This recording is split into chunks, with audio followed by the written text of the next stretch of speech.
مرحبا، وصفتنا اليوم مختلفة ويمكن تكون أول مرة ترشعوها على اليوتيوب.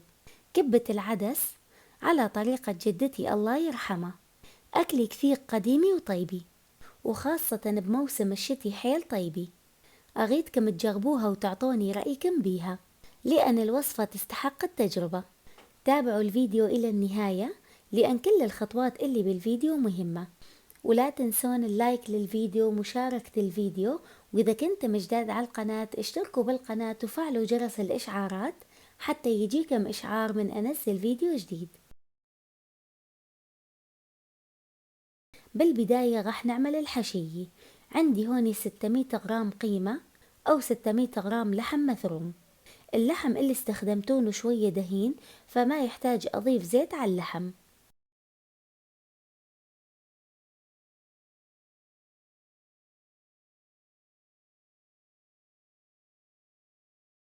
نقلب اللحم، ومن ينشف ماي اللحم عدنا نضيف ملح حسب الحاجة ورشة فلفل أسود ونقلبهم شوية.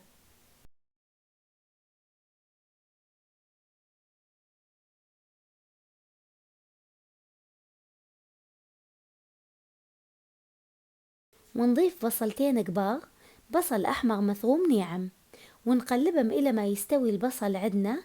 نطفي النار.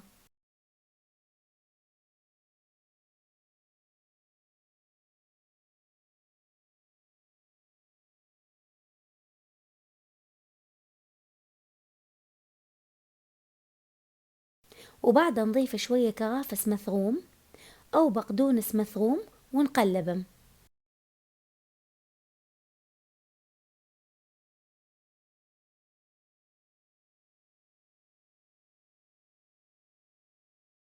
وهكذا تكون الحشية جاهزة عدنا. نتركها تبرد. نبدي نحضر العدس. نحتاج 3 كواب عدس. راح أغسل العدس مليح وأرجع لكم. وبدست على النار أحط العدس اللي غسلتونه،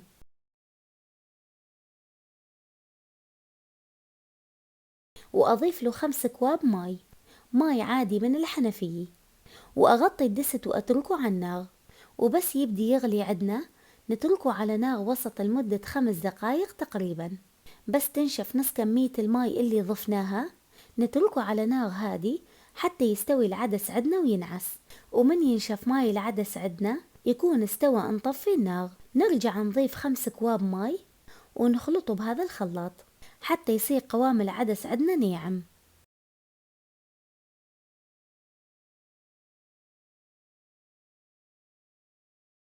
وبعدها نشيل الوغف اللي على الوجه ونتخلص منه.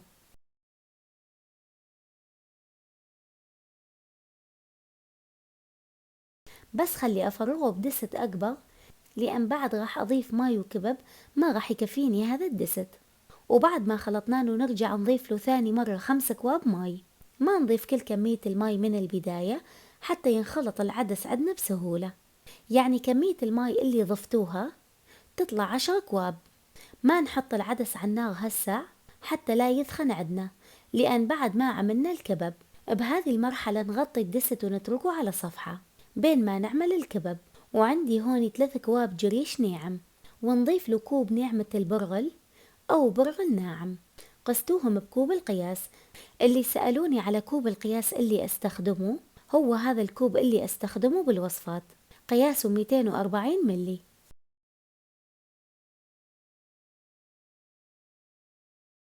ونضيف معلقة كوب ملح ونخلطهم. وراح أضيف كوبين ونص ماي دافي. إذا تريدون لا تضيفون كمية الماي كلها من البداية، ضيفوا بس كوبين وبعدين ضيفوا باقي الكمية. وهم تبقى كمية الماي حسب نوع الجريش. يمكن تحتاجون مثلي كوبين ونص ماي، أو شوية أقل أو شوية أكثر. ونغطيهم بنايلون وقطعة قماش ونتركهم لمدة ربع ساعة. وهوني بعد ربع ساعة اتفتحت عندي حبات الجريش. مثل ما قلتولكم، أشقد من تحتاجون ماي ضيفوله. حطوا يمكم نص كوب ماي وضيفوا شوية شوية، وإذا تحتاجون بعد شوية ضيفوله. تبقى كمية الماي حسب نوع الجريش. هسا البرغل الناعم الكل يعرفه، بس الجريش كثير تجيني أسئلة عنه. يمكن بغير دول ما يسمونه جريش مثلنا. اللي يعرف ايش يسمونه بغير دول يكتب اسمه بالتعليقات، حتى كل الناس تستفاد من الوصفات اللي أنزلها.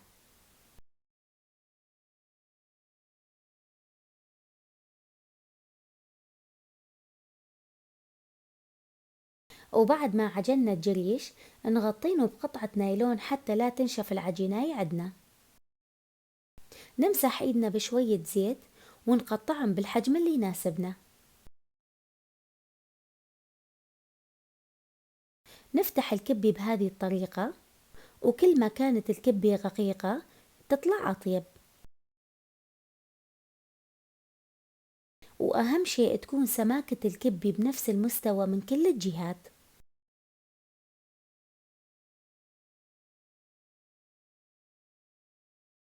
وبعدها نحشيها ونقفلها بهذه الطريقة.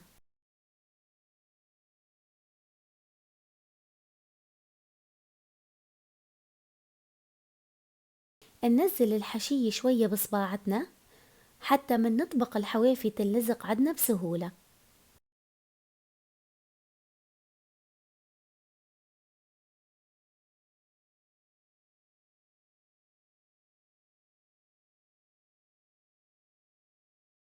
أهم شي نقفل الحوافي مليح وشوية نعدلها من الأسفل وتكون جاهزة عدنا.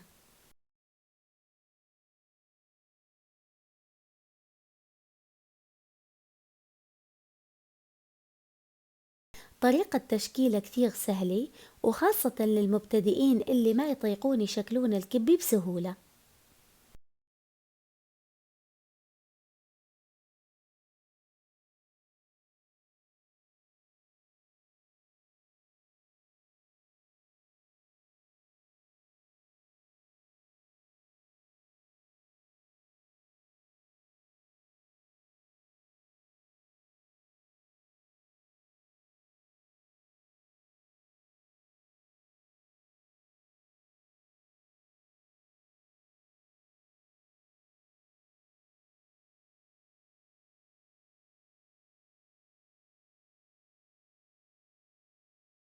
وهوني أكون كملت كمية الكبب. بالنسبة للكبب إذا تريدون تفرزوهم تتركون الكبب بالصينية وتحطون صينية الكبب بالبراد مثل ما هي إلى ما يجمدون الكبب مليح، وبعدين نحطهم بأكياس ونشيلهم بالبراد. بس أهم شي يبقون جامدين بالبراد حتى لا يتلزقون عدنا. وبس تريدون تعملون منهم تطلعوهم قبل بوقت حتى يفك الثلج عنهم، حتى لا يتفلشون من تعملوهم. وبعد ما كملنا الكبب راح نرجع نكمل العدس. عندي هوني ربع كوب زيت وبصلي وحدي مثرومي ناعم،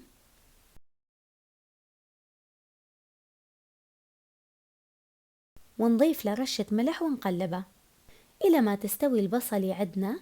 نطفي النار وبعدها نضيفه على العدس.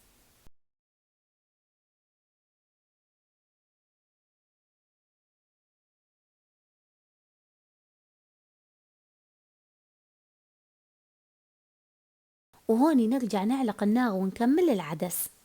لازم يغلي العدس عدنا قبل ما نحط الكباب بينه.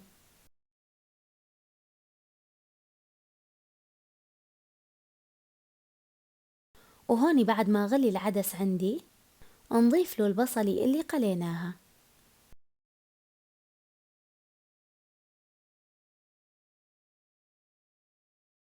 ونضيف نص معلقة شاي كركم ومكعب ماجي أو ظرف ماجي وملح حسب الحاجة، ونخلطهم ونغطي الدست. بس يغلي العدس عدنا غلوي وحدي لمدة دقيقة. بعدها نضيف الكبب. ما نضيف لا شعرية ولا تمن للعدس حتى لا يدخن بسرعة، لأن راح نضيف له الكبب، فلازم العدس يبقى خفيف عدنا حتى يستوون الكبب. وهم الكبب راح ينزل منه شوية نشا، فراح يثخن ماي العدس عدنا. يكون النار عالي عدنا ونضيف الكبب حتى يبقى يغلي العدس وما يتلزقون الكبب عدنا. نحرك الكبب على الخفيف ونرجع نغطي الدست ونتركهم على النار إلى ما يستوون عدنا.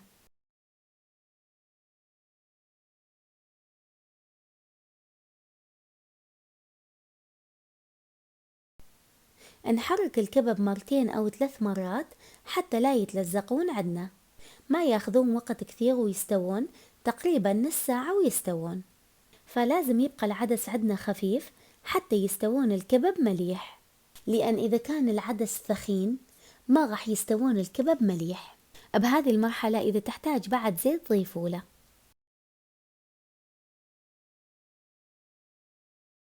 ومن يستوون الكبب عدنا يطوفون بهذا الشكل، يطلعون كثير طيبين، جربوهم واعطوني رأيكم بيهم.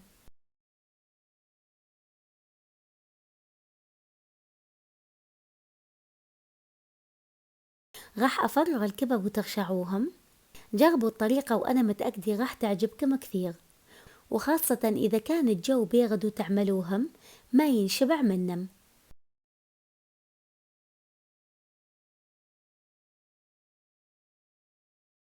وإذا عجبتكم الوصفة لا تنسون اللايك للفيديو ومشاركة الفيديو، وإذا كنتم جداد على القناة اشتركوا بالقناة وفعلوا جرس الإشعارات حتى يجيكم إشعار من أنزل فيديو جديد. والمقادير مكتوبة بصندوق الوصف، وألف عافية.